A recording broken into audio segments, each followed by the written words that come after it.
Welcome to a Kairos Moment podcast, helping small business owners and entrepreneurs save time and money through tips and strategies on social media. I am your host, Sean Heineman, and you can find my website at kairosocial.com. That's with a K. Thank you, everyone, for once again inviting us into your ear gates. I never take this opportunity lightly for you to be a guest and our listeners on the podcast. Today, we are going to discuss LinkedIn because a lot of people question me about LinkedIn. And sometimes it can be frustrating sometimes. And I get that because it can be tough, but it's all good. So that's why I have special guests with me, Shamara Cox, to help our listeners navigate through LinkedIn. Good morning, Shamara. How are you doing? Good morning. I am doing very well, Sean. Thank you so much for having me. I'm super excited. Yes, I met Shamara over a year ago. She had me on her blog talk show over a year ago and had a great time, stayed in touch with her, continued to see the work that she was doing with her business and all the great content that she shares on LinkedIn. So I had to bring her on. Shamara, All right. let everyone know who you are and what you do. Yes, absolutely. Sean, thank you again so much for having me. It's super excited to be here. I am one of the managing partners for an amazing organization here in Indianapolis called the Merit Group. And we focus on three things, which is strategic planning, business development, and brand communication. So this falls right in line to what we do every day. So we either innovate the business, innovate the brand, help to organizations and entrepreneurs figure out their brand promise, their brand strategy, and their positioning within the marketplace. And after we do that, let me back up. You have to do that through building a basis or a framework, a business context. And we help to build that. So think about building a house. You have this picture. Do you want plan A, plan B, plan C? You're like, oh, I love house B. And then the construction goes down and they're architecting this thing and you're seeing it being built right before your eyes.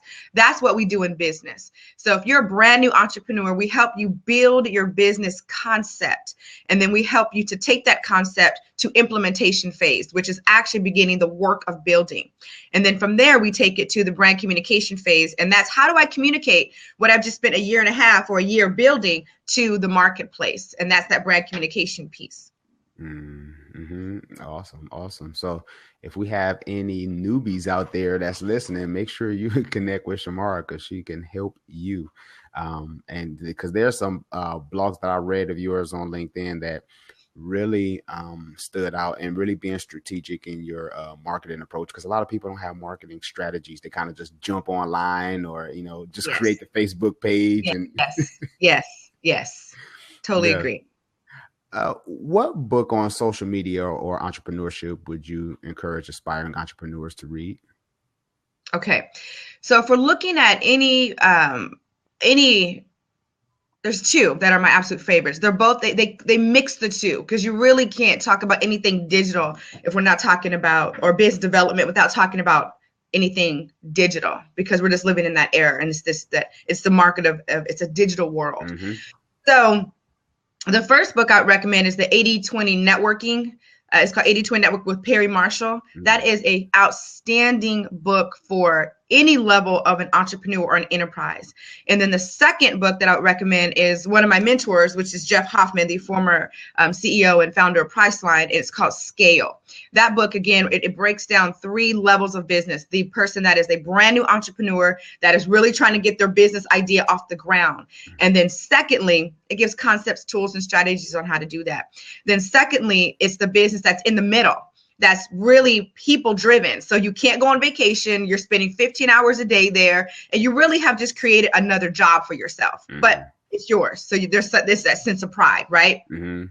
And then he talks about the third levels where you're past that. And now your organization is based on your processes, not the people. So now I can go to Jamaica on vacation with my husband. I can go to Guam and spend some time out there and know that my company is running efficiently without me. So there's processes in place that make my business run effectively. So those would be the two books that I would highly recommend for any entrepreneur, any enterprise at any level, for digital input, strategies, concepts, methodologies, and ideas, and also just strategies, input, methodologies, and ideas for the entrepreneur.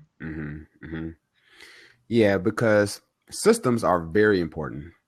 I just recently created an e-course, Yes. which, because it sells itself.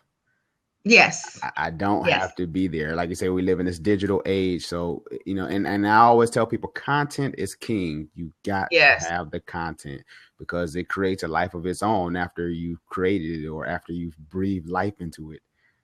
Yes. Yes. What is the biggest mistake you see business owners make when it comes to social media? Sean, really, you hit the nail on the head earlier when you said a lack of strategy. And that they really kind of just go into all things digital with, I'm just going to post things on Facebook. I'm going to post things on LinkedIn, and I'm kind of just throwing my seeds out there and really catching and let's just see where it falls and let's see who I can catch with it. There has to be a strategy behind anything you put out digitally. And it really has to fit your brand. And it really has to not talk about you all the time, and that's one thing we do at the Mayor Group. We have a team. I can't take all the accreditation for the great stuff we post out there on Facebook and LinkedIn and all these other social platforms, because we have an amazing social media team. But when we started the company, it was just myself, my business partner, and myself being in this trend of business on my 18th year. I've seen it fluctuate. I've seen where there was no social media at all. We didn't even do anything social media. Everything was by radio and doing public service announcements and doing TV ad commercials and doing press releases. And then it went into this digital age.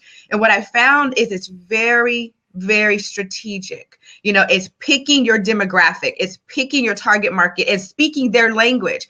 And we use a methodology at my organization. We teach this method to all of our social media experts. It is called the 60-40. And 60% of all material that you need to be putting out there into the community needs to be about things related to what you do, but not talking about you. So these are helpful information, articles, these are videos, these are blogs, celebrity input.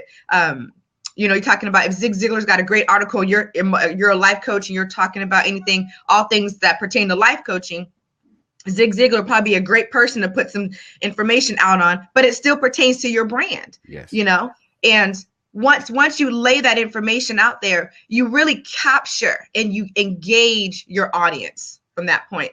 Then you've got their permission to go ahead and start talking about how fantastic you are. But if you just hit the market with, here's my event, this is what I'm doing, I've opened up a brand new school, I've done this, I've done that, it can be quite frustrating because it seems as if you're not concerned with the market. You're just concerned with telling the market about who you are. So we've got to gain buy-in. We got to gain buy-in, and that buy-in comes through information. We are living in the age, Sean, where people are the smartest that they've ever been. There's nothing that they can't find. There's nothing that they can't look up online and find out for themselves. Really, by the time they come to you, they know who you are, they know what you offer, they know what you provide, and they're really just asking, are you going to give them confirmation of what they've already researched?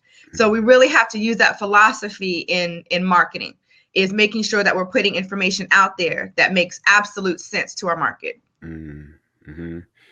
That's good. Because a lot of people I see on LinkedIn, people will email me, send me that one direct message talking about, hey, I'm doing this and that. And I'm like, okay, so we haven't conversed or anything. Like like what, and they haven't really proven themselves, even though I might know them. And I had to cut back on. You know what? I'm jumping the gun. Let me stop. Go ahead, Sean. Yeah, I'm about to jump into. Let's jump in these questions because I'll start to reiterate to what you're saying. Let's talk about LinkedIn. What is the biggest benefit of LinkedIn, or one of the benefits of LinkedIn, and who in particular should use LinkedIn? Okay, great. So one of the biggest benefits I have found from LinkedIn are the collaborative opportunities. So I have, I think, like 4,000 or 5,000 people on my LinkedIn profile that I've connected with. It's amazing. I didn't even know. I looked at it the other day and I was just like, good gracious. But what happens when you're throwing out great content? You know, it happens when you're throwing out content that makes sense and it's relative to a certain targeted market. So number one benefit for LinkedIn for me is the collaborative opportunities. So if I'm on LinkedIn and Sean, I connect with you, I see that I'm a second person away from this gentleman I want to meet that I've been always trying to get a hold of, and you're first connected with him. I'm gonna email you and I'm gonna say, Sean, hook a sister up with James, because I've been trying to get at James for 2 years. You know, he might be the CEO of this company I've been trying to get to for the last 2 years. I see what they got going on. I know my company could be a partner with them, and I need to get a hold of him. And because he knows you, he's a first collaborative he's a first contact with Sean. And if you guys have a good relationship, you might make that happen for me. So I've gotten some very good opportunities from people when I say, hey, Jessica, can you hook me up with such and such? I see you guys are friends on Facebook. It's been great. But I also have to have a trust. I'm not going to just hook somebody up with someone not knowing if there's a trust there, because then again, my brand is on the line, and my reputation's on the line, and Sean as well as you. So we have to make sure we're making good collaborative moves on LinkedIn. One of the biggest mistakes I see on LinkedIn is what you had just talked about. It drives me insane when I get a page full of this is what I do, this is who I am, this is what I offer on LinkedIn without getting to know anything about me. Just hello, Shamara, how are you? And when you do email me, if we're not friends on LinkedIn, or email anybody for that matter on LinkedIn, let's just be real, and be real and cordial about it. Don't send a litany of all your strategies and all your solutions, half of your website. First of all, nobody has time to read that, and then secondly, I don't know anything about you. I don't know if I want to be a strategic partner with you or not.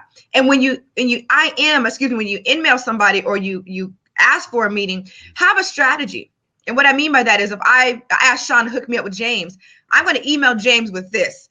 James, I would love to have virtual coffee with you, or real coffee with you if you're here in the city, because I've been researching your company. I'm one of the founders and managing partners at a progressive organization called the Merit Group. I would like to sit down and talk to you about this next move I see that you are making and how my company can help you accelerate that. Now, Sean introduced me. Sean has made the connection, and I just want to say thank you to him and to you for this opportunity. See, it's cordial and it's real. And listen, I am calling you for a reason. I am connecting with you for a reason. But the reason I think makes sense, I'm asking you if it's okay, and I'm telling you who referred me to you. So it's not just splatted out there, kind of a spam message. That can be very frustrating. And really, it can tattoo you where people don't want to talk to you. Yes. Because branding online, digital brandings are like tattoos. You might try to erase them, but there's always a residue of what you've done and what you put out there. That's powerful. I like that. Oh, that's good. And you know what? And I like the fact that you said the connection, because when you take that time to say, I'm connected to Sean or I'm connected to Shamara, again, that's instant credibility. Yes, absolutely. Instead of sending a friend request and saying, hey, this is with the one generic one-liner on LinkedIn, I would like to connect you to, I would like to be your connection on LinkedIn or something like that. I don't know.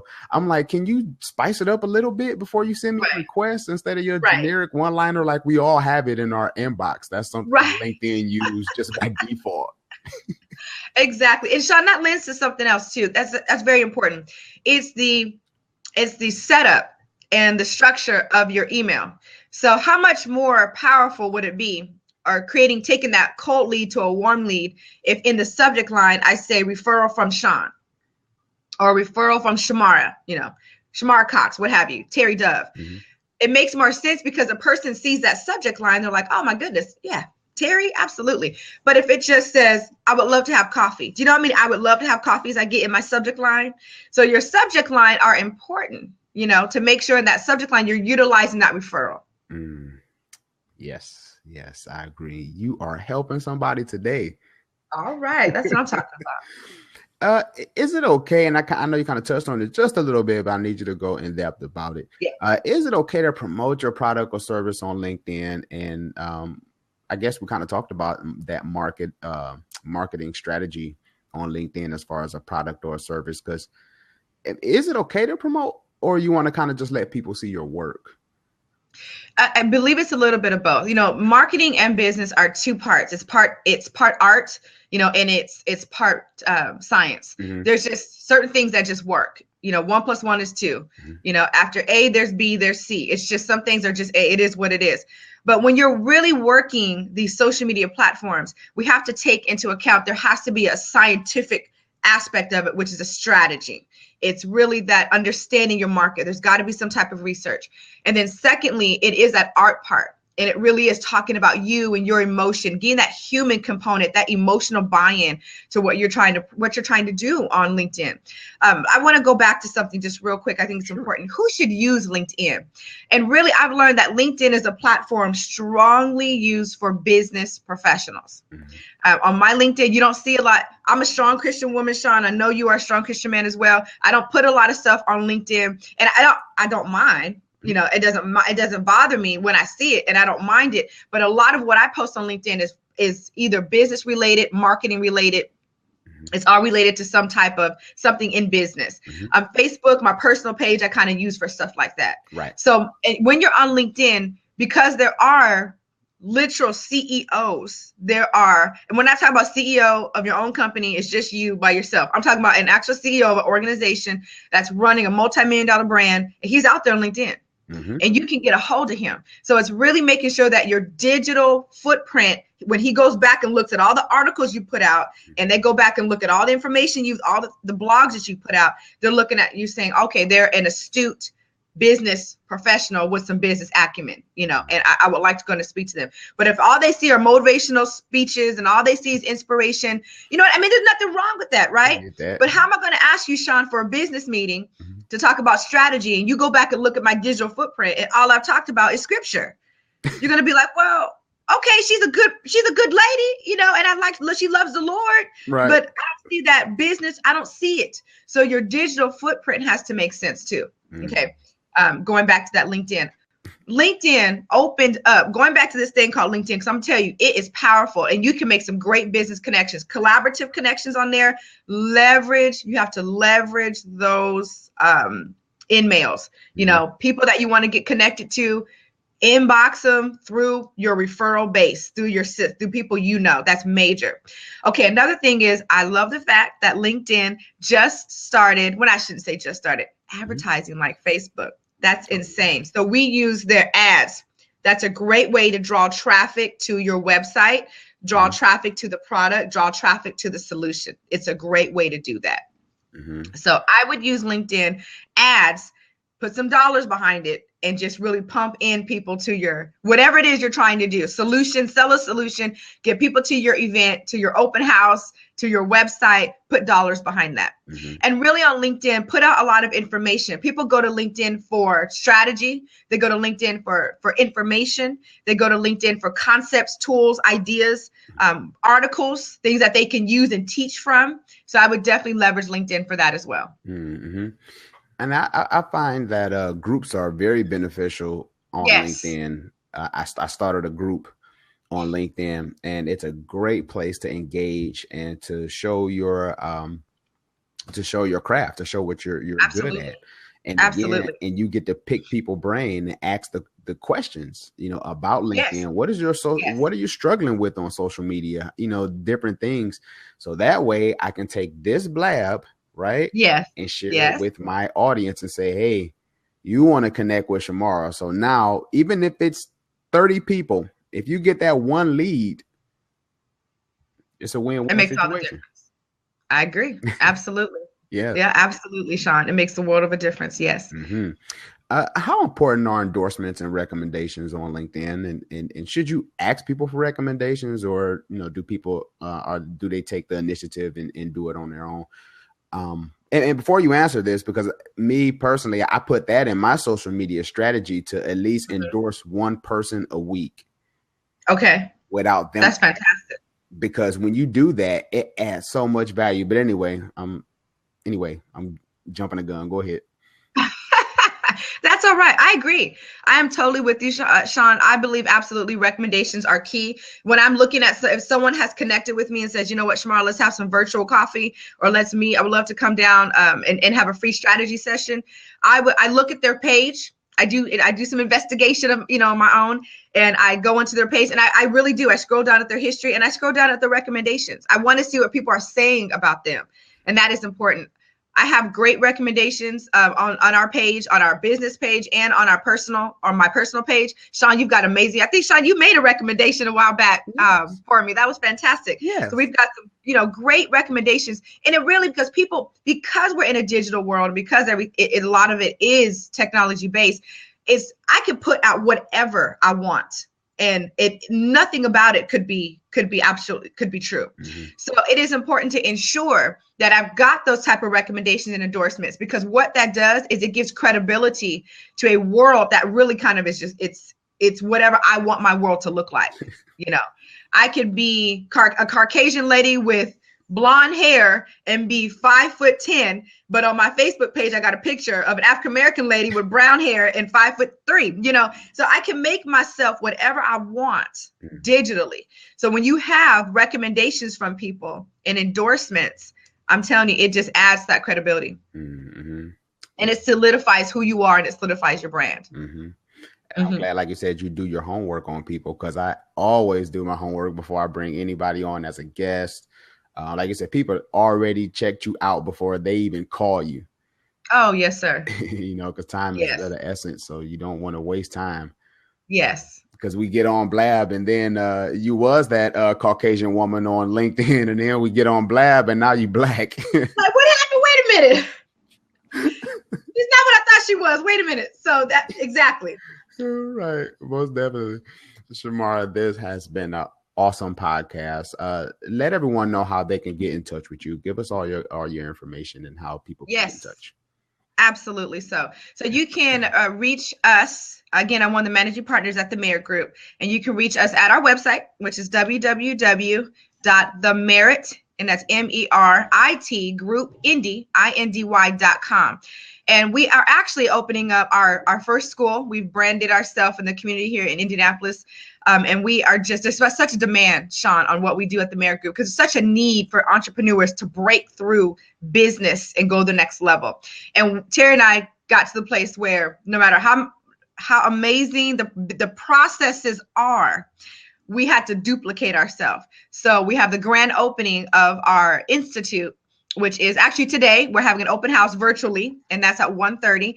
And you can go to our website, again, www.themeritgroupindy.com, click on the Merit School, and you'll learn about our new Merit School of Entrepreneurship, which it's launching February the 2nd, which is going to be awesome. You can also email us at partners@themeritgroupindy.com, or call our office 317-805-4896. Awesome. Well, I'm going to have everything linked up in the show notes when this show airs live. Awesome. We're going to share that information, so anyone who want to get in touch with you and your company, I would definitely appreciate that, and say, hey, Sean sent me. I seen you on Blab, and it was, Shamara was doing it, and I had to get in touch with you. So that's awesome. Thank you so much, Shamara. And make sure everyone that's in the queue, make sure you get in touch with her. I've been connected with her for some time now. Total professional.